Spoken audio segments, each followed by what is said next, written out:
Hi అండి. ఈరోజు మీకోసం ఒక కథ.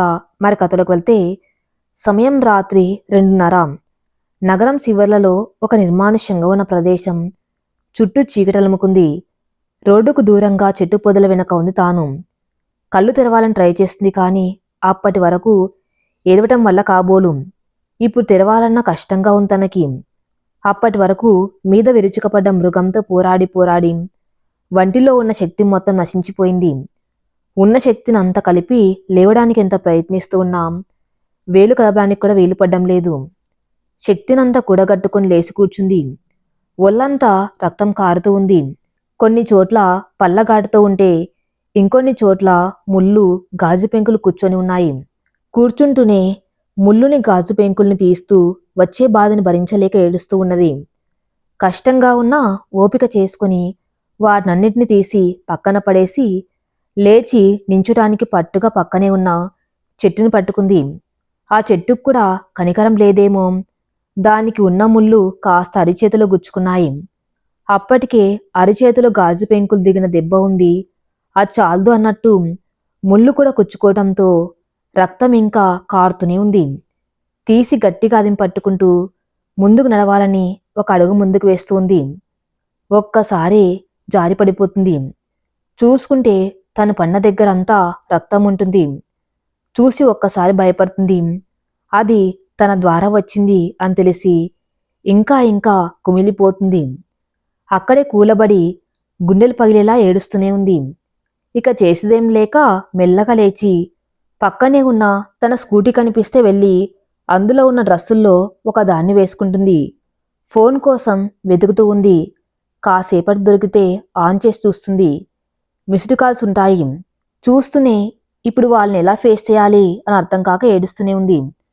కళ్ళు తుడుచుకొని పక్కనే ఉన్న చెరువులో మొహం వళ్ళు కడుక్కొని రోడ్డు పక్కనే పడి ఉన్న స్కూటీని లేవదీస్తూ స్టార్ట్ చేసి ఇంటికి పయనమవుతుంది. ఇంటికి చేరాక ఇంటి లోపలికి వెళ్లే ధైర్యం చేయలేక అక్కడే ఆగిపోతుంది. బాధని పంటి కింద పెట్టి కష్టంగా చూస్తూ ఉంది. కన్నీళ్లు కళ్ళను కప్పేస్తూ ఉంటే తుడుచుకొని చూస్తూ ఉన్నది. ఇల్లంతా ఎంతో బాగా డెకరేట్ చేశారు. పువ్వులతో, లైటింగ్స్తో ఇల్లు మొత్తం పెళ్లి కళతో మురిసిపోతుంది.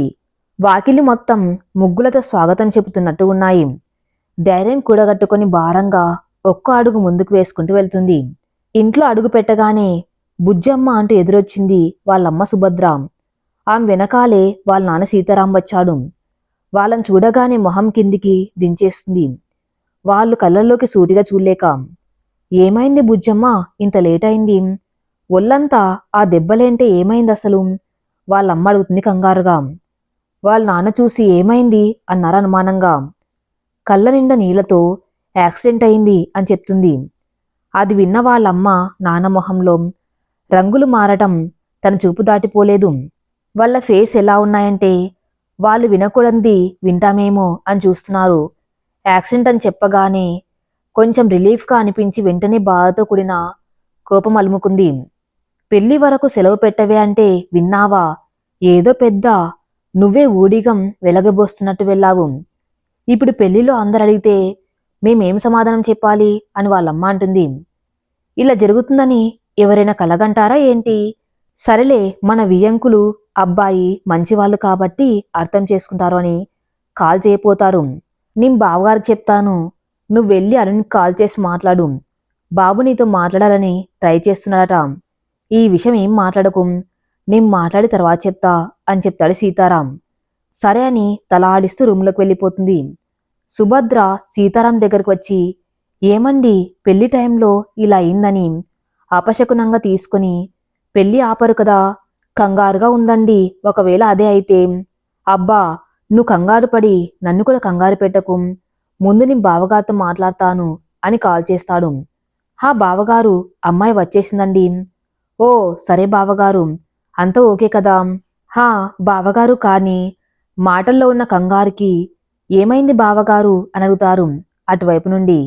అది బావగారు, మరి అమ్మాయి వస్తుంటే దారిలో యాక్సిడెంట్ అయింది అని చెప్తారు. అయ్యో బావగారు, ఇప్పుడు అమ్మాయికి ఎలా ఉంది?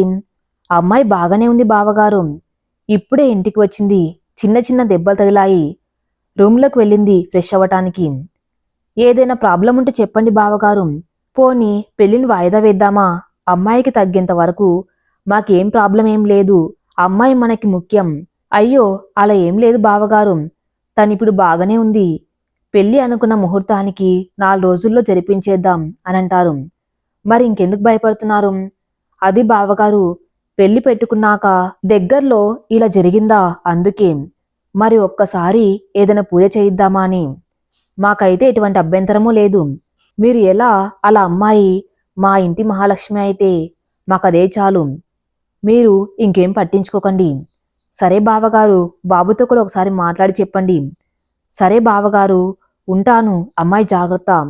సరే బావగారు, కాల్ కట్ చేసేస్తారు.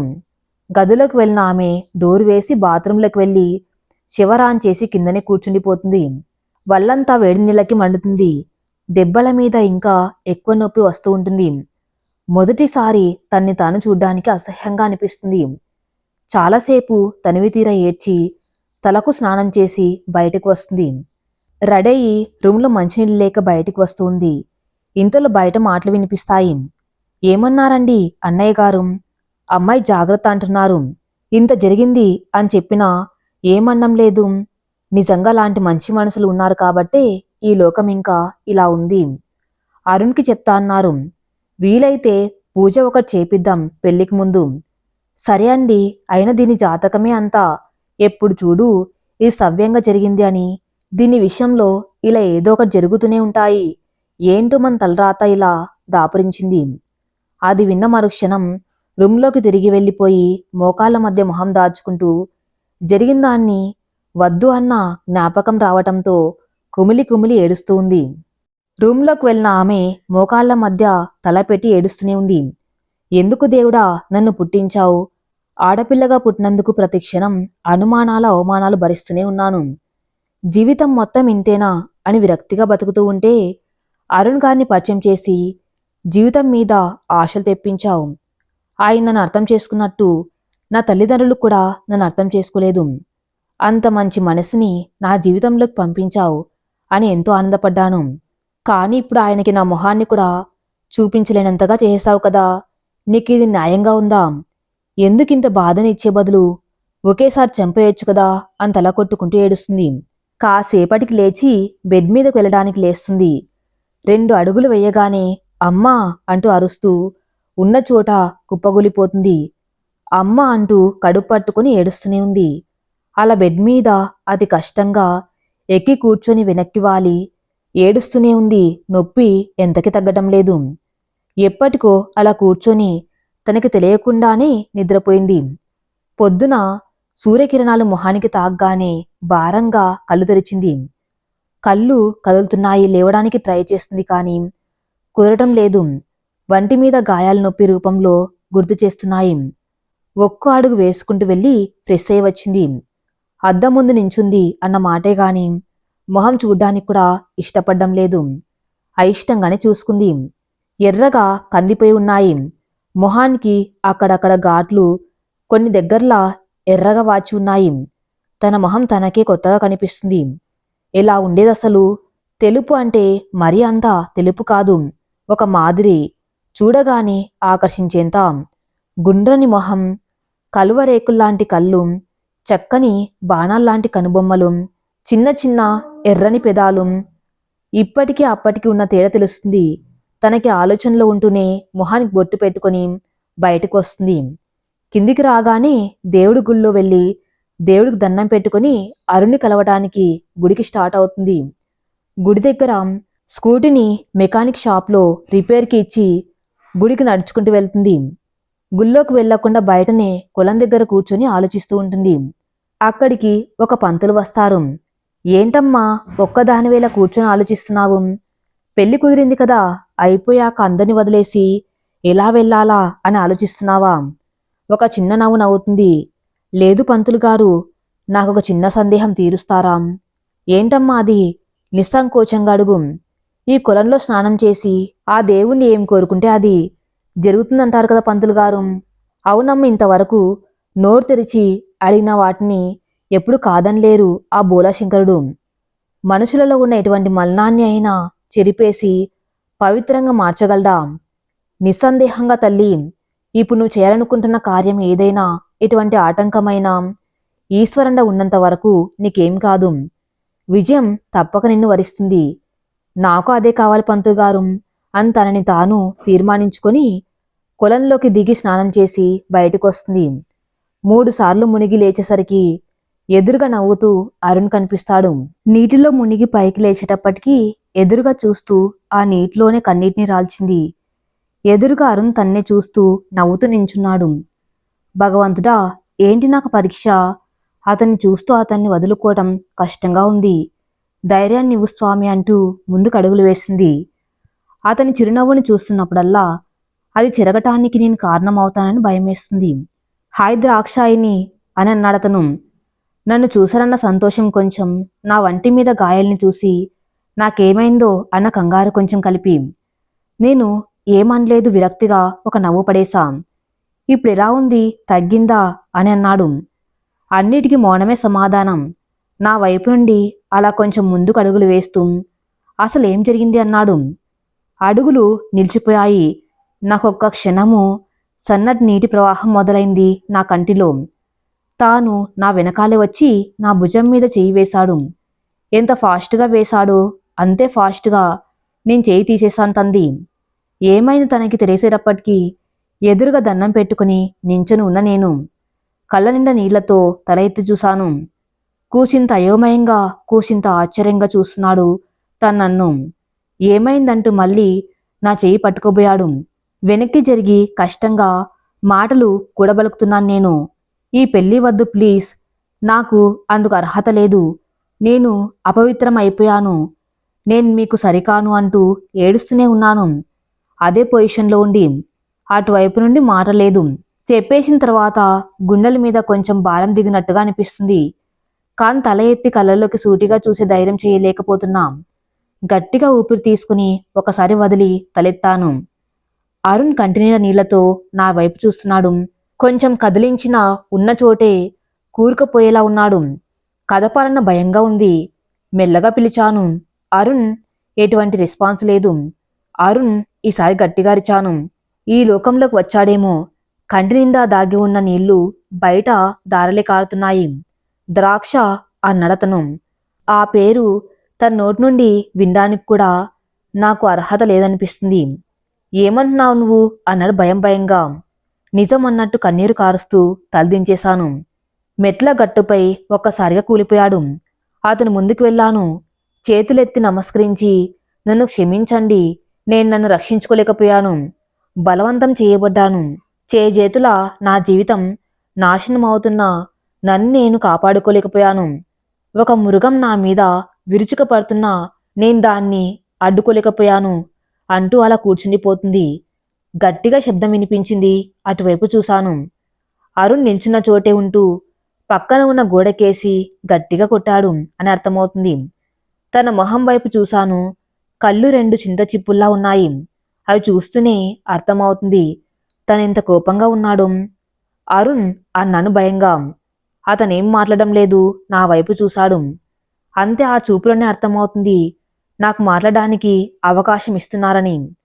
పెళ్లి క్యాన్సిల్ చేసేయండి, మీకు నేను తగను, మీలాంటి మనిషికి భార్యగా నేను ఉండకూడదు, అసలు మీ జీవితంలోనే నేను ఉండకూడదు.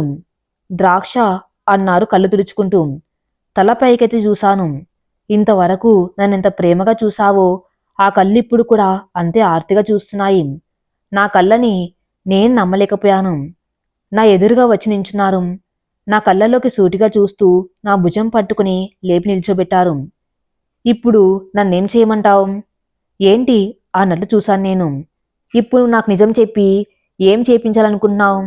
ఏం చేయాలో చెప్పిన తర్వాత కూడా ఇలా అంటారేంటి అనుకున్నాం. నేను నీకు చెప్పిన మాటలు గుర్తు ఉన్నాయా? అవును అన్నట్టు తల ఊపాను. నేను నీకేం చెప్పాను? ప్రాణం పోయేంత వరకు నీ చెయ్యి విడిచిపెట్టను, ఒకవేళ అదే జరిగితే అప్పుడు నా ప్రాణం ఉండదు అని చెప్పానా? ఎట్టి పరిస్థితుల్లో అయినా నీకు తోడు ఉంటానని చెప్పానా? నేను నిన్ను ప్రేమించింది కూడా నీ అందం చూసి కాదు, నీ వ్యక్తిత్వం చూసి. నేను కళ్ళార్పకుండా అతన్ని చూస్తూ అతని మాటలు వింటున్నా. మనం తీసుకునే నిర్ణయం ఏదైనా ఎప్పటికీ కట్టుబడి ఉండాలి ద్రాక్ష. నీకిప్పుడు ఇలా అయ్యిందని నేను వదులుకోలేను. ఎందుకంటే అందులో నీ తప్పేం లేదు కదా. ఒకవేళ నీకు ఇలా జరగక మనకు పెళ్ళయిపోయి మనకి ఓ కూతురు పుట్టిన తర్వాత మన కూతురికి ఇలా అయితే మన బిడ్డ తప్పు లేదని తెలిసినా మనం వదిలేస్తామా? లోకమంతా ఏకమై మన బిడ్డ తప్పు చేసిందని అన్నాం. మన బిడ్డ ఏంటో మన పెంపకం ఏంటో మనకు తెలుస్తుంది కదా. మరి లోకుల మాటలు విని మన బిడ్డని దూరం చేసుకుంటామా? లేదు అన్నట్టు చూశాను. మరి నేను నిన్ను ఎందుకు దూరం చేసుకోవాలి ద్రాక్ష? నువ్వు మాత్రం ఒక తండ్రికి కూతురివి కాదా? నీది మాత్రం బాధ కాదా? నీ ప్రమేయం లేకుండా నీ తప్పు జరిగింది. అందులో నువ్వు చేయడానికేముంది? అసలు నువ్వు బాధని భరించావంటేనే మనసు కష్టంగా ఉంది. మళ్ళీ నిన్ను దూరం చేసుకుని దానికి ఇంకో రకం కోతని మిగల్చకు ప్లీజ్ అంటూ దోసిల్లో నా మొహాన్ని పట్టుకుని అడుగుతున్నాడు. అతను చెప్పిన మాటలు వింటూ ఉంటే నెమ్మదిగా కన్నీళ్ల రూపంలో గుండె బరువు దించుకోవటం తప్ప నేనేకేం చేయలేకపోతున్నా. చేతులు విదిలించుకొని అంటున్నాం, వద్దు వద్దు, నాలాంటి పాపిష్టిది మీ జీవితంలో ఉండకూడదు. మీరు హ్యాపీగా ఉండాలి. నువ్వు లేకుండా నేను ఎలా హ్యాపీగా ఉంటాను ద్రాక్ష? పిచ్చిగా మాట్లాడకు. నువ్వు లేకపోతే నేను అంటూ లేను. ఒక్క విషయం చెప్పు. నీకిప్పుడు ఇలా జరగకుండా ఉండి ఆ తప్పేదో నా విషయంలో జరిగితే అప్పుడు నువ్వు వేరే పెళ్లి చేసుకుంటావా నన్ను మర్చిపోయి? నా మాట వినగానే నాకు లోకమే స్తంభించినట్టు అయిపోయింది. నాకు ఇంకొకరితో పెళ్లి అంటే ఏదోలా ఉంది. మౌనంగా కన్నీరు కారుస్తున్నాను. చెప్పు ద్రాక్ష, చెప్పు. నన్ను వదిలేస్తావా? నన్ను వదిలేసి ఇంకొకరిని పెళ్ళి అనేలోగా నో అని గట్టిగా అరిచేశాను. కాసేపు ఇద్దరి మధ్య మౌనం. మరి నిన్నెలా వదిలేయాలి? నిన్ను వదిలి ఎలా ఇంకొకరిని పెళ్లి చేసుకోవాలి? ఎలా బ్రతికుండాలి అసలు అంటూ ఆవేదనగా అడుగుతున్నాడు. నా దగ్గర సమాధానం లేదు. మౌనంగా నించున్నాం. నిన్ను వదలదామంటూ జరగదు. నువ్వెప్పటికీ నా దానివే. ఇంకేం ఆలోచించకు. అయినా ఈ విషయం నువ్వు నాకు చెప్పకుండా దాచి నన్ను పెళ్లి చేసుకోవచ్చు, కానీ నువ్వు ఆ ఆప్షన్ తీసుకోలేదు. నన్ను మోసం చెయ్యాలని అనుకోలేదు. నిజం చెప్పి పెళ్లి ఆపి ఇంకొకరితో నాకు పెళ్లికి ఒప్పించాలనుకున్నావు. ఇంతకన్నా మంచి అమ్మాయిని నాకింకా ఏ దేవుడివ్వరు. నీకు జరిగిన విషయమంటావా? అదే టైంలో నేను నీతో పాటు ఉంటే మనకి ఈరోజు ఇలా ఉండేదే కాదుగా. ఆ దేవుడు మన జీవితంతో ఆడుకున్నాడు అనుకోవాలి తప్ప ఇంకేం లేదు. ఈ విషయం ఇంకెక్కడ ప్రస్తావించవద్దు, సరేనా అంటూ నా కళ్ళు తుడిచాడు. ఏం మాట్లాడాలో కూడా నాకు అర్థం కాలేదు. ఈ సమయంలో ఇటువంటి మనుషులు కూడా ఉంటారా లోకంలో అనిపించింది. తను చెప్పిన దానికి తల వంచక తప్ప నేనింకా ఏం చేయలేకపోతున్నా. కాసేపు నన్ను ఆలోచించుకొనిచ్చి నా పక్కనే కూర్చుని ఉన్నారు. కాసేపటికి ఇక ఇంటికి వెళ్ళు, ఏం ఆలోచించకు, మన పెళ్లి పెట్టిన ముహూర్తానికి జరుగుతుంది అని చెప్పి నేను వెళ్ళేంత వరకు చూశారు. కాసేపు తాను కూడా ఉండి వెళ్ళిపోయారు. ఇంటికి వెళ్ళాక అమ్మ పిలుస్తున్న వినిపించుకోక తిన్నగా నా రూమ్లోకి వెళ్ళిపోయాను. డ్రెస్ మార్చుకుని బెడ్ మీద పడుకుండిపోయాను. కానీ నా ఆలోచనలు మాత్రం నన్ను వీడిపోవడం లేదు. ఎందుకు అరుణ్, ఎందుకు మీకు నేనంటే అంత ఇష్టం? నన్ను మీలా ఇంతవరకు ఎవరూ ప్రేమించలేదు, ఇకపై ప్రేమించరు కూడా. ఇంత జరిగిందని చెప్పినా మీ నన్ను వదులుకోవడానికి ఇష్టపడడం లేదు. నన్నే కోరుకుంటున్నారు, కనీసం బయటికి కూడా తెలినివ్వటం లేదు. ఏమిచ్చి మీ రుణం తీర్చుకోగలనారు అని ఆలోచిస్తూనే నిద్రలోకి జారుకున్నాను. కాసేపటికి నిద్రలో కళ్ళ ముందు ఏవో కనిపిస్తున్నాయి. జరిగిందంతా కళ్ళ ముందు కనిపిస్తూ ఉంటే కంటి కొసల నుండి కన్నీరు జారుతున్నాయి. నేను గింజుకుంటున్నా విడిచిపెట్టడం లేదు వాడు. మొహానికి మఫ్లర్ కట్టుకోవడంతో వాడి మొహం కనిపించడం లేదు. ఒక చేతిలో మందు బాటిల్ పట్టుకున్నాడు, ఇంకొక చేతిలో నా జుట్టును పట్టుకుని లాక్కెళ్తున్నాడు. నేను వదలమని ఎంత ప్రాధేయపడుతున్నా వాడు వదల్లేదు. ఒక్కసారిగా గట్టిగా లాగాడు. దాంతో ముళ్ళ తుప్పల్లోకి విసిరి కొట్టబడ్డాను. దొర్లుతూ వెళ్లడం వలన ముళ్ళన్నీ గుచ్చుకున్నాయి. అప్పటి వరకు మొహానికి కట్టుకున్న స్కార్ఫ్ తీశాను. మెల్లగా ముళ్ళలో నుండి లేవడానికి ప్రయత్నిస్తున్నాను. ఇంతలో ఎదురుగా వచ్చి నిలబడి మందు బాటిల్ పైకెత్తి తాగుతున్నాడు. అక్కడ లైట్ అన్నది లేకపోవటంతో ఫేస్ కనిపించడం లేదు. వెనక నుండి దూరంగా పడిపోయిన నా స్కూటీ లైట్ కొంచెం కొంచెంగా ఉంది. ఆ వెలుగులోనే వాడి నుంచి తప్పించుకోవాలని లేవబోయాను. వాడి బాటిల్ ఖాళీ చేసి ఆ బాటిల్ తీసి నా తలపై బలంగా కొట్టాడు. నీ భయంతో నా చేతిని అడ్డుపెట్టడంతో ఆ దెబ్బ నా అరచేతికి తగిలింది. రక్తం కారుతూనే ఉంది. ఏడుస్తున్నాను. ఆ చేతులతోనే దండం పెట్టాను. 4 రోజుల్లో నా పెళ్ళుంది. నన్ను వదిలే ప్లీజ్ అంటూ బతిమలాడుతున్నా. వాడు నా భుజాన్ని గట్టిగా తోశాడు. నేను వెల్లకిలా పడిపోయాను. నా మీద విరుచుకుపడ్డం మొదలుపెట్టాడు. నేనెంత ప్రయత్నించినా వంటి మీద గాయాలతో 2 రోజులుగా తిండి లేకపోవటంతో ఎదిరించలేకపోతున్నాను. నా చేతికి గుచ్చుకున్న పెద్ద గాజు పెంకుల్ని తీసి వాడి పొట్టలో పొడిచాను, నా బలానంతా కూడగట్టుకొని. కాని గాజు లోపలికి వెళ్లకుండా వాడు నా చేతిని పట్టేసుకున్నాడు. దాంతో అది కొద్ది వరకు మాత్రమే దిగి రక్తం కారింది. నన్నే పొడవాలని చూస్తావా అంటూ చేతిని విసిరిగొట్టి మృగంలా మీద పడ్డాడు. శక్తినంతా కూడగట్టి ఎదురిస్తున్న వాడి పైశాచీకత్వం ముందు నా బలం పూచిక పుల్లలా మారి నా జీవితం వాడి వలన నాశనమైపోయింది. నరకం అంటే ఏంటో చూపించాడు. ఇంతకన్నా చనిపోయినా బాగుండేదనిపించింది నాకు. కళ్ళ ముందు జీవితం ఒక్కసారి గుర్తు వచ్చింది. ఇల్లు, అమ్మ, నాన్న, తమ్ముడు, లావణ్య, అరుణ్ గారు పరిచయం, ఆయన సపోర్టు, పెళ్ళ ఆయనతో ప్లాన్ చేసుకున్న జీవితం అంతా గుర్తుకు వచ్చింది. ఈ రోజుతో అన్నీ ముగిసిపోతున్నాయని ఏడుస్తూనే కళ్ళు మూసుకున్నాను. వాడి పైశాచికత్వం పూర్తవగానే నాపై నుండి లేచాడు. కళ్ళు తెరవటానికి కూడా సహకరించడం లేదు. నా బాడీ కానీ ఏవో సౌండ్స్ వినిపిస్తున్నాయి. ఎవరో నా పేరు పలుకుతున్నారు. తెలిసిన గొంతే అయినా గుర్తుపట్టలేకపోతున్నా. ఇంకా సేపటికి మ్యూజిక్ వినిపిస్తుంది. అది నాకు తెలిసినదే. అంటే ఎవరో నాకు తెలిసిన వాళ్ళు ఇక్కడున్నారు. ఎవరు ఎవరు మనసు పరిపరి విధములుగా ఆలోచిస్తుంది. వచ్చి నన్ను కాపాడతారు అని చిన్న ఆశ వస్తుంది. కానీ ప్రయోజనం లేదు. ఇలా ఆలోచిస్తూనే కళ్ళు మూతలు పడ్డాయి. కాని పేరు, మ్యూజిక్ మాత్రం నా చెవుల్లో ఇంకా మోగుతూనే ఉంది. అలా నిద్రలో కలవరిస్తూ లేచి కూర్చున్నా ఒళ్ళంతా చెమటలు పట్టేశాయి. ఆలోచించి ఆలోచించి తల బాగా నొప్పెడుతూ ఉంటే తల పట్టుకుని కూర్చుండిపోయాను. కాసేపటికి లేచి హాల్లోకి వెళ్ళాను. అప్పటికే అందరెవరి పనుల్లో వారు బిజీగా ఉన్నారేమో. ఎవరు కనిపించలేదు. కాని మాటలు వినిపిస్తున్నాయి. పెళ్లి పనులు జరుగుతున్నాయి. వాటి గురించేమో అనుకుని నేను కూడా పెద్దగా పట్టించుకోలేదు. కిచెన్లోకి వెళ్ళి వాటర్ తెచ్చుకున్నాం. 2 డేస్ నుండి సరిగా ఫుడ్ లేనందువల్లనేమో కళ్ళు బాగా తిరుగుతున్నాయి. ప్లేట్లో ఫుడ్ పెట్టుకుని తినేసి వచ్చే రూమ్కి. కళ్ళు కనిపించిన మ్యూజిక్ పదే పదే గుర్తుకు వస్తుంది. అప్పుడు నా పేరు ఎవరో పిలిచారు. కానీ ఎవరన్నది తెలియటం లేదు. ఎవరు ఎవరు ఎంత ఆలోచించినా అంతు చిక్కడం లేదు. ఆలోచిస్తూనే నిద్రలోకి జారుకున్నాం. పొద్దున్న లేచి రెడీ అవుతున్నాం. కిందికి వెళ్ళేటప్పటికి అందరు ఎవరి పనుల్లో వారు బిజీగా ఉన్నారు. నాన్న ఎవరితోనో మాట్లాడుతూ ఉన్నారు. కిచెన్లో అమ్మ వంట చేసుకుంటూ ఉంది. తమ్ముడు కూర్చొని పబ్జి ఆడుకుంటున్నాడు. నేను కిందికి రావటం చూసి నాన్న ఏంటి అని అడిగారు. కొంచెం భయంగానే హాస్పిటల్కి అన్నాను. ఇప్పుడెందుకు అని వాయిస్లో బేస్ పెంచారు. ఫ్రెండ్స్ని కొంతమందిని పిలవాలి. రే రాహుల్, అక్కతో పాటు వెళ్ళు అని చెప్పి నా దగ్గరకు వచ్చారు. నాన్న కళ్ళల్లో కోపం కొట్టి తెచ్చినట్టు కనపడుతుంది. ఇకనైనా తిరగడాలు తగ్గించు. రేపు పూజ ఉంది. నువ్వు అరుణ్ బాబు కలిసి చేయాలి. ఇక 3 రోజుల్లో పెళ్ళి. అది గుర్తించుకుని ప్రవర్తించు. పెళ్లి వరకు మాకెటువంటి తలనొప్పులు తీసుకురాకు. అర్థమైందా అన్నారు. సరే అంటూ తలూపాను. ఇలాంటి వార్నింగ్లు నాకేం కొత్త కాదు. చిన్నప్పటి నుండి అలవాటైపోయాయి. సో ఆ ఆలోచనల నుండి ఫాస్ట్గా మూవ్ ఆన్ అయిపోయాను. బయటకు దారి తీశాను.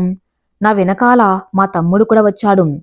స్కూటీ పడవటంతో వాడి బండిపైనే స్టార్ట్ అయ్యి హాస్పిటల్కి వెళ్ళాను. హాస్పిటల్ రాగానే బైక్ ఆపాడు. దిగి నిన్ను లోపలికి వెళ్ళబోతున్నా వాడు పిలిచాడు. ఏంటి అన్నట్టు చూసా. ఎక్కువసేపు సోది వేయకుండా పని చూసుకుని నోరు మూసుకొని రా, ఇంటికి త్వరగా వెళ్ళాలి అని కొంచెం పొగరుగా చెప్పిపోయాడు. సరే అన్నట్టు తలుపు లోపలికి వెళ్ళిపోయాను. వీడి సొమ్మేం పోతుంది అక్క అని కొంచెం మర్యాదగా మాట్లాడడానికి. ఎంతైనా ఇంట్లో పేరెంట్స్ ఆడపిల్లని తక్కువగా చేసి చూస్తే వెధవ వీడికి బుద్ధి ఏమైంది? అయినా వీడిని అనుకుని ఏం లాభం? ఏముంది, ఇలాంటి చెట్టుకి అలాంటి పనులే కాస్తాయి. ఇంట్లో అమ్మ నాన్నల దగ్గర నుండి లేని ప్రేమ తోడబుట్టిన వాడి దగ్గర నుండి ఎక్స్పెక్ట్ చేయకూడదులే అని నాకు నేనే సర్ది చెప్పుకున్నాం. కానీ మనసులో బాధ తొలిచివేస్తుంది. ఈ ఆడపిల్లకైనా కష్టం వస్తే అన్నకో లేకో తమ్ముడికో చెప్పుకొని సపోర్ట్గా సెక్యూర్గా ఫీల్ అవుతారు. కానీ నాకేం దరిద్రమో, ఎటు చూసినా నన్ను అనేవాళ్లే కానీ నా గురించి పట్టించుకునే వాళ్ళే లేరు. ఇలా పరిపరి విధాల ఆలోచిస్తూనే మా రూమ్కి వెళ్ళాను. కళ్ళు తుడుచుకొని లోపలికి వెళ్ళాను. వెళ్ళగానే లావణ్య ఎదురుగా వచ్చింది. షిఫ్ట్ అయిపోయినట్టు ఉంది, రూమ్లో రెస్ట్ తీసుకుంటుంది. లావి అన్నాం. ఏంటి పెళ్లి కూతురు ఎలా వచ్చావు అనింది తలెత్తకుండానే. తలెత్తి చూసి ద్రాక్ష ఏంటివి, వంటి మీద గాయాలేంటి అని కంగారుగా అడుగుతూ ఉంది. దాచుకున్న దుఃఖాన్నంతా ఒక్కసారిగా బయట కక్కేలా ఏడుస్తున్న లావణ్యని పట్టుకుని, ఏమైంది, ఎందుకు ఏడుస్తున్నావు, ఏమైంది చెప్పు ద్రాక్ష, నాకు భయంగా ఉంది అని అడుగుతుంది. బెక్కుతూ కక్కుతూ నిజం మొత్తం చెప్పేశాను. రాత్రి జరిగింది అరుణ్కు చెప్పటం, అరుణ్ ఒప్పుకోవటం, అంతేగాక ఎవరికి చెప్పవద్దు అని నాతో చెప్పటం మొత్తం చెప్పేశాను. లావణ్య నా మాటలు వింటుంది కానీ కళ్ళ నుండి ధార బయటకు వస్తూనే ఉంది. ఇంత బాధని ఎలా భరించావు? సారీ, నా కోసమే కదా నువ్వు ఆ రోజు వచ్చింది. నా వల్లే నీకిలా జరిగింది. ఆ రోజు నాన్నకు బాగోలేకపోతే నా డ్యూటీ నిన్ను చెయ్యమన్నాను. లేకపోతే నేను నిన్ను అడిగేదాన్నే కాదు. నీకిలా జరిగి ఉండేదే కాదు. సారీవే, నా వల్లే నీకిలా జరిగింది. నన్ను క్షమించు అంటుంది నా చేతులు పట్టుకుని. లేదే, అలా జరగాలని రాసిపెట్టి ఉంది. దానికి నువ్వు మాత్రం ఏం చేస్తావు చెప్పు. ప్లీజ్, అది నీ వల్లనే అని బాధపడకు అని ఏడుస్తూనే ఉన్నామిద్దరం. అరుణ్ మంచోడు కాబట్టి సరిపోయింది, నిన్ను అర్థం చేసుకున్నాడు. లేదంటే అరుణ్ ప్లేస్లో ఇంకెవరన్నా ఉన్నా నీ పరిస్థితి తలుచుకుంటేనే భయమేస్తుంది. అసలే మీ ఇంట్లో వాళ్ళ ఆడపిల్లని తక్కువగా చూస్తారు. ఇలా జరిగిందని తెలిస్తే నువ్వు చేస్తున్న జాబ్ ఇంకా నీకు కూడా ఫ్రీడమ్ ఇవ్వరు. అరుణ్ నా లైఫ్లో ఉన్నాడు కాబట్టి నేను ఇంకా ప్రాణాలతో ఉన్నాను. లేదంటే ఎప్పుడో ఈ లోకం విడిచిపెట్టి వెళ్ళిపోవాల్సింది. లావణ్య నేను చెప్పింది విని మౌనంగా ఉంది. ఏం మాట్లాడలేకపోతుంది. దానివల్లనే ఇలా జరిగిందని చాలా ఫీల్ అవుతుంది. లావి అన్నాను నేను. ఏంటి అన్నట్టు కళ్ళెత్తి చూసింది. నేను ఒక నిర్ణయం తీసుకున్నాను. ఏంటి? కాసేపటికి రాహుల్కి కాల్ చేసి ఇంటికి వెళ్ళిపోమ్మని నన్ను లావణ్యని డ్రాప్ చేసిందని చెప్పాను. ఒక పెద్ద బిల్డింగ్, కమిషనర్ ఆఫీస్ అని ఒక పెద్ద బోర్డు ఉంది. నేను లావణ్య లోపలికి వెళ్తున్నాం. అక్కడ ఉన్న వాళ్ళందరూ కొత్తగా చూస్తున్నారు. అక్కడ రిసెప్షన్ దగ్గరికి వెళ్ళాము. ఏసీపీ మహిదర్ చాణుక్య గారిని కలవాలని చెప్పాము. 10 నిమిషాలు వెయిట్ చేయండి, సార్ మీటింగ్లో ఉన్నారని చెప్పింది. మేము అక్కడున్న చైర్లో కూర్చొని వెయిట్ చేస్తున్నాం. టెన్షన్ తగ్గించుకోవడానికి శతవిధాలా ప్రయత్నిస్తున్నా లావి నా చెయ్యి పట్టుకుని ఇంతవరకు వచ్చాక ఇక భయపడకు ద్రాక్ష అని ధైర్యం చెప్తుంది. కానీ నాకు అవేం ఎక్కడం లేదు. మనసంతా ఏదోలా ఉంది. అప్రయత్నంగా నా కళ్ళు టేబుల్ పైన ఉన్న న్యూస్ పేపర్ మీద పడ్డాయి. తీసుకొని చూసాం. మెయిన్ పేపర్లో పెద్ద ఫోటో, దానిపై హెడ్డింగ్, మాఫియాని హడలెత్తిస్తున్న స్థితి ఏసీపీ మహిదర్ చాణుక్య. లావణ్య తన చేతిలో ఉన్న పేపర్ తీసుకుని చూసింది. ఓ, మహిదర్ సార్ కోసమా? ఇలాంటివి ఎన్నో చూశాను. అందుకే సార్ దగ్గరకు నేను తీసుకువచ్చాను. మన ప్రాబ్లంకి సార్ అయితేనే కరెక్ట్ అని నువ్వు ఎంక్వైరీ అనగానే ఈ సార్ పేరు చెప్పాను. సార్ ఎంత స్ట్రిక్ట్గా ఉంటారో ఆడవాళ్ళకు అంతే మర్యాద ఇస్తారు. అందుకే అతనికి అమ్మాయిల్లో అంత ఫాలోయింగ్, అబ్బాయిలు కూడా తక్కువేం కాదు. ఆయన్ని ఒకసారి మీట్ అయితే చాలు, ఒకసారి హాయ్ చెబితే చాలు అనుకుంటారు. నాకు తెలిసి సార్ మన పేరు బయటికి రాకుండా ఎంక్వైరీ చేసి సాక్ష్యం లేకుండా ఎన్కౌంటర్ కూడా చేసేస్తారు. మనం చేయవలసిందంతా నువ్వు నీ ప్రాబ్లం గురించి సార్కి చెప్పడమే, అర్థమవుతుందా అని అడిగింది. అన్నట్టు తలుపాను. గుడ్. ఇంతలో రిసెప్షనిస్ట్ పిలిచింది సార్ రమ్మన్నారని. నేను లావణ్య వెళ్ళాం. మైకమీన్ సార్. ఎస్, ఏదో ఫైల్ చూసుకుంటూ తలెత్తకుండా చెప్పారు. లోపలికి వెళ్ళాం. కూర్చోండి అన్నారు. కూర్చున్నాం థ్యాంక్స్ చెప్పి. చెప్పండి, ఎందుకు నన్ను పర్సనల్గా కలవాలని కాల్ చేశారు అని అడిగారు ఫైల్ చూసుకుంటూనే. సార్ అది అని నసుగుతుంది లావణ్య. నేను లావణ్య చెయ్యి పట్టుకుని ఆగు అన్నట్టు కళ్ళతోనే సైగ చేశాను. సార్, మీకు కాల్ చేసింది నేనే. నా పేరు ద్రాక్షాయిని. నేను ఇక్కడే హాస్పిటల్లో స్టాఫ్ నర్సుగా వర్క్ చేస్తున్నానని చెప్పాం. సార్ హాస్పిటల్ పేరు చెప్పగానే తలెత్తి నన్ను చూశారు. ఎందుకు అలా చూసారో అర్థం కాలేదు. కానీ కొంచెం సేపు అలా చూసి ఫైల్ పక్కన పెట్టి నా కళ్ళలోకి చూస్తూ చెప్పమన్నట్టు కళ్ళార్పారు. నేను కంటిన్యూ చేశాం. నిన్న నైట్ నేను డ్యూటీ నుండి ఇంటికి వస్తున్న దారిలో ఒకరు నన్ను తలదించేసి ఆగిపోయాం. చెప్పాలనుకున్నా చెప్పలేకపోయాం. చేతులు కాళ్ళు వణుకుతున్నాయి. కళ్ళ నుండి దారలు కారుతున్నాయి. లావణ్య నా చెయ్యి పట్టుకుంది ధైర్యం ఇస్తున్నట్టు. కాసేపు ఆగి చెప్పాను ఇలా. ఒకరు నన్ను బలవంతం చేశారు. ఎవరన్నది నాకు కూడా తెలియదు. అక్కడి నుండి లావణ్య కంటిన్యూ చేసింది. 4 రోజుల్లో తన పెళ్లి సార్. తన సీట్లో నుంచి లేచి వెనక ఉన్న విండో దగ్గర చెయ్యి ఆంచి అటువైపు తిరిగి నించున్నాడు. అబ్బాయికి ఈ విషయం చెబితే మంచోడు కాబట్టి ఒప్పుకున్నాడు. కానీ ఇంట్లో ఈ విషయం చెప్పలేదు సార్. ఇక కానీ వాడెవడో తెలుసుకోవాలని అనుకుంటుంది. వాడికి న్యాయపరంగా శిక్ష పడేలా చేయాలనుకోవటం లేదు. ఎందుకంటే దానివల్ల అందరికీ ఈ విషయం తెలిసే ఛాన్స్ ఉంటుందని వద్దనుకుంటుంది ఇప్పుడు. అలా తెలిసింది అంటే పరిస్థితి చేయి దాటిపోతుంది అని భయపడుతుంది. కాని వాణ్ణి అలా విడిచిపెట్టకూడదు అని, వాడు చేసిన దానికి వాడికి శిక్ష పడాలి అని మీకు చెప్తే మీరు ఏమైనా హెల్ప్ చేస్తారని మీ దగ్గరకు వచ్చాం సార్ అని చెప్పడం ముగిస్తుంది. సార్ నుండి ఎటువంటి రెస్పాన్స్ ఉండదు. ఏం ఆలోచిస్తున్నారా అర్థం కాలేదు మా ఇద్దరికి. ఈ కేసుని డీల్ చేస్తున్నారా లేదా నా డౌట్తో ఇద్దరం మా మొహాలు చూసుకున్నాం. సార్ పిలిచాను నేను. చెప్పండి అంటూ ఇటు తిరిగి చైర్లో వచ్చి కూర్చున్నారు. కళ్ళు 2 ఎర్రగా అగ్నిగోళాల్లా ఉన్నాయి. చూడగానే భయమేసింది మా ఇద్దరికి.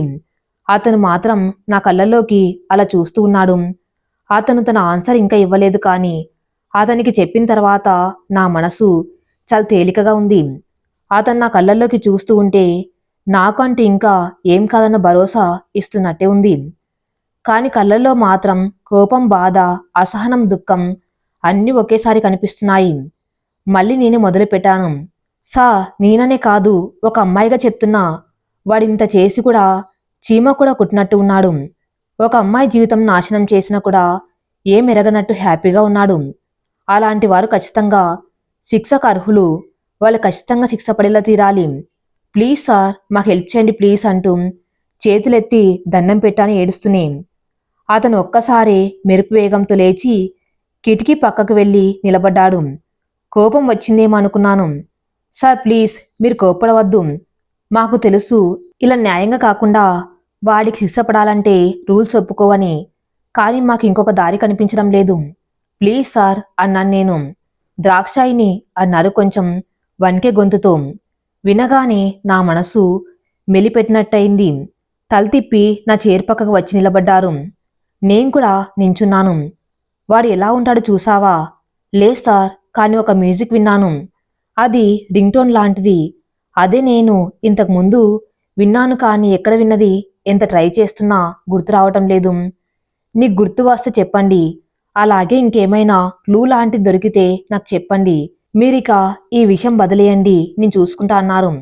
థ్యాంక్ యూ సార్ అన్నా నేను దండం పెడుతూ. ఒక చిన్న నవ్వు విరక్తిగా నవ్వి వదిలేశారు. ఆ నవ్వుకు అర్థమేంటి అని అర్థం కాలేదు. లావణ్య ఆత్రం ఆపుకోలేక, సార్ ఇంకా 3 రోజుల్లో ద్రాక్షాయిని పెళ్ళి, మీరు తప్పకుండా రావాలి ప్లీజ్ అన్నది.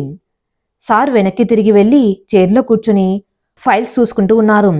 ఎందుకలా వెళ్ళిపోయారు అని ఇద్దరం మొహం చూసుకుంటూ వెళ్ళిపోదాము అని సార్కి చెప్పాము.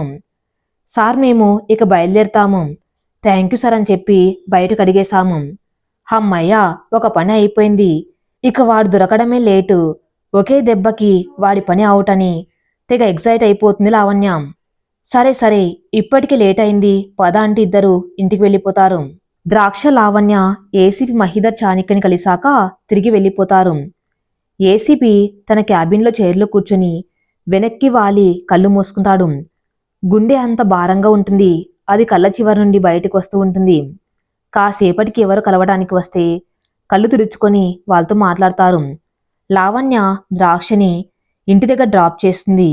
ద్రాక్ష, ఇక ఎక్కువగా ఆలోచించకు. సార్కి చెప్పావు కదా, ఇక ఆయనే చూసుకుంటారు.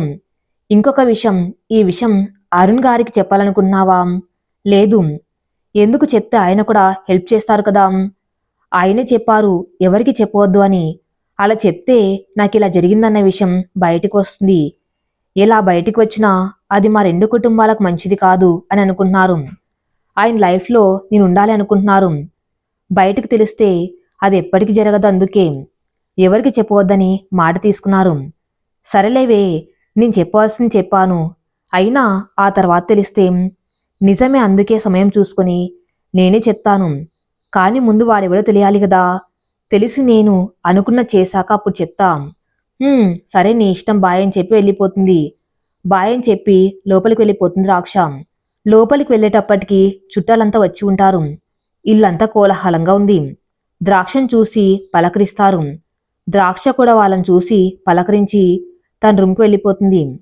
రూమ్లోకి వెళ్ళి జర్నీ వల్ల అలసిపోవటంతో బెడ్ మీద అలానే పడుకుండిపోతుంది. కలలో మళ్ళీ ఆ సీన్ గుర్తుకు వస్తుంది. మళ్ళీ ఏవో సౌండ్స్ వస్తూ ఉంటాయి, కానీ ఈసారి మాత్రం ఆ సౌండ్ ఏంటన్నది క్లియర్గా తెలుస్తుంది. అది ఎక్కడ విన్నట్టు అనిపిస్తుంది, కానీ ఎక్కడన్నది తెలియటం లేదు. లేచి కూర్చుంటుంది, తలంతా తిరగేస్తుంది. లేచి సవర్ కింద వెళ్ళి నిలబడి ఆలోచిస్తుంది. బయటికి వచ్చి లావణ్యకి కాల్ చేసి ఇంటికి రమ్మని చెబుతుంది. రెడై కిందికి వెళ్ళగానే తెలిసిన వాళ్ళు కొంతమంది పెళ్లికి వచ్చిన వాళ్ళు పలకరిస్తారు. కొంతమంది పెళ్లి అని విష్ చేస్తూనే, కొంతమంది యాక్సిడెంట్ అని సంతాపం చూపిస్తారు. వాళ్ళతో నవ్వుతూ మాట్లాడుతూనే ఇల్లంతా చూస్తుంది. అందరూ ఎవరి పనుల్లో వాళ్ళు బిజీగా ఉన్నారు. తనతో మాట్లాడుతున్న వాళ్ళు ఒక్కొక్కరుగా వాళ్ళ వాళ్ళ పనులకు వెళ్ళిపోతారు. తాను కూడా లేచి వెళ్తూ ఉంది తిరిగి రూమ్కి. తన వెనకే లావణ్య కూడా వస్తుంది. ద్రాక్ష ఏం రమ్మన్నావు అంటూ వచ్చింది రూమ్లోకి. హా లావి, వచ్చావా, కూర్చో. నీకు ఒక విషయం చెప్పాలి. ఏంటది? నేను చెప్పా కదా, నాకు ఒక మ్యూజిక్ వినిపిస్తుంది కల్లో, ఆ రోజు విన్నది అని. హా చెప్పావుగా, అదెవరిదో తెలిసిందా అని అడుగుతుంది ఎగ్జైటింగ్గా. లేదు, కానీ ఆ మ్యూజిక్ని గుర్తుపట్టగలను. అది ఒక వయోలిన్ మ్యూజిక్ అండు, అది కూడా ప్రైవేట్ మ్యూజికే అనిపిస్తుంది. ఎందుకంటే ఇంతవరకు నేను దాన్ని ఎక్కడా కూడా వినలేదు. సరే మరి నువ్వు ఆ మ్యూజిక్ ఎవరిదో ఎలా కనిపెడతావు? నాకు అదే అర్థం కావటం లేదు. అదెవరో కానీ నాకు తెలిసిన వాళ్ళే. ఇంతకుముందు కూడా నేను ఆ మ్యూజిక్ విన్నాను, బట్ ఎక్కడో తెలియటం లేదు. అదే ఆలోచిస్తున్నాం. బాగా ఆలోచించు, దాన్ని బట్టి మనకి ఒక క్లూ దొరుకుతుంది. అప్పుడే మనకు వాడెవడో మనకు తెలుస్తుంది. ఈ విషయం సార్కి చెప్పావా? ఇంకా లేదే, నీకే ముందు చెప్తున్నాం. సరే, సార్కి కాల్ చేసి చెప్పు. సరే, నేను వెళ్తాను. భోజనం చేసి వెళ్ళు. లేదు, సూరజ్ వెయిట్ చేస్తున్నాడు పార్క్లో, వెళ్ళాలి అంటుంది బైక్ తీస్తూ. ఏంటి మళ్ళీ చెప్పు అంటుంది ద్రాక్ష ఏదో గుర్తొచ్చినట్టు. బైక్ తీస్తున్న లావణ్య చేతులు పట్టుకుని ఎగ్జైట్ అవుతూ. తూ తూ ఎందుకే అలా భయపెడతావు? అదే సూరజ్ వెయిట్ చేస్తున్నాడు అన్నాను, అందుకే ఇలా భయపెట్టేస్తారా? అది కాదు, ఎక్కడన్నావు? పార్క్లో అన్నాను. పార్క్ పార్క్ ఎస్, నేను విన్నది అక్కడే. వరుణ్ణి కలవటానికి పార్కుకి వెళ్ళాను. అక్కడ మనం వర్క్ చేస్తున్న హాస్పిటల్ పక్కన ఉందిగా ఆ పార్కు. అక్కడ అరుణ్ కోసం వెయిట్ చేస్తూ తనకు కాల్ చేశాను. తను ఇంకా రాలేదని వెయిట్ చేస్తున్నప్పుడు విన్నాను. ఈ మ్యూజిక్ బాగుందని నా ఫోన్కి అది రింగ్ టోన్గా పెట్టుకుందామని నెట్లో సెర్చ్ చేశాను, కానీ దొరకలేదు. అప్పుడే అనుకున్నా ఎవరో ప్లే చేసుకుని పెట్టుకున్నారని. అయితే ఆ పర్సన్ ఎవరో కానీ మన హాస్పిటల్ దగ్గరలో ఉండే వాళ్ళై ఉండాలి, లేదా మన హాస్పిటల్కి రెగ్యులర్గా వస్తూ ఉండాలి. అలా అయితే నీకు బాగా తెలిసిన మనిషి అయి ఉండాలి. నీ అనుమానం నిజం. నువ్వన్నావుగా ఎవరో తెలిసిన వాళ్ళ ఉన్నారు అని. అంటే అప్పటి నుండి కూడా ఫాలో అయ్యి ఈ పని చేశాడంటావా? అయి ఉండవచ్చు. కానీ నీ మీదంతా పగ ఎవరికి ఉంటుందివే? నిన్ను చూస్తే అందరితో మంచిగానే ఉంటావు. ప్రతి పదంలో మర్యాదనిస్తావు. నీ జీవితం పాడు చేసేంత కోపం ఎవరికి ఉందంటావు? అది నా మీద కోపంతో చేసినట్లేదేం. నా ప్లేస్లో ఎవరున్నా అలాగే చేసినట్టు ఉన్నాడు. కేవలం నేను అని రాలేదు వాడు. నా మీద కోపంతో కూడా చెయ్యలేదు. ఆ టైంలో నేను దొరికాను వాడికి, అందుకే నా జీవితం నాశనం చేశాడు. నా ప్లేస్లో ఎవరు ఉన్నా అదే చేసేవాడు. బాబోయ్, అంటే ఆ రోజు నా డ్యూటీ. అంటే ఆ రోజు నేను అక్కడ ఉంటే నన్ను కూడా అని లావణ్య చేతులు వణకడం స్టార్ట్ చేశాయి. హే, నువ్వు భయపడకు. ఇప్పుడు నీకు అలాంటిదేమీ జరగలేదు కదా. ముందు వాటర్ తాగు అని మంచినీళ్ళు ఇస్తుంది. లావణ్య గడగడ ఆ బాటిల్ మొత్తం ఖాళీ చేస్తుంది. సరేలే, సూరజ్ వెయిట్ చేస్తున్నాడన్నావు, వెళ్ళవా మరి? వెళ్తున్నా, నువ్వు జాగ్రత్త. సార్కి చెప్పి మర్చిపోకు, సరేనా? చెప్తాను. సరే అయితే నీ వెళ్తాను, బాయ్. బాయ్, జాగ్రత్త నువ్వు కూడా. లావణ్య అక్కడి నుండి వెళ్ళిపోతుంది. ద్రాక్ష అక్కడే కూర్చొని ఆలోచించి ఏసీపీకి చెబుదామని కాల్ చేస్తుంది. అటువైపు కాల్ లిఫ్ట్ చేసి హలో అంటారు. సార్, ఏసీపీ మహీధర్ చాణక్య గారేనా? అవును. సరే ద్రాక్షాయిని. Hello sir. చెప్పండి. సార్ అది విషయం మొత్తం చెబుతుంది. సరే నేను అక్కడ ఎంక్వైరీ చేయిస్తాను. మీరేం టెన్షన్ పడకండి. సరే sir thank you. Okay. Call పెట్టేస్తారిద్దరు. హమ్మయ్యా సార్కి చెప్పాక ఇప్పుడు మనసు తేలికగా ఉంది. ఎందుకో తెలియదు సార్ మీ మాటలు వింటే చాలా ధైర్యంగా భరోసా ఇస్తున్నట్టు ఉంది. Thank you sir. నెక్స్ట్ ఎవరి పనిలో వాళ్ళు పడిపోతారు. ఈ కథ ఇంకా నెక్స్ట్ పార్ట్లో కొనసాగించబడుతుంది. నెక్స్ట్ పార్ట్ కోసం నా ఛానల్ని ఫాలో అవుతూనండి. Thank you for listening.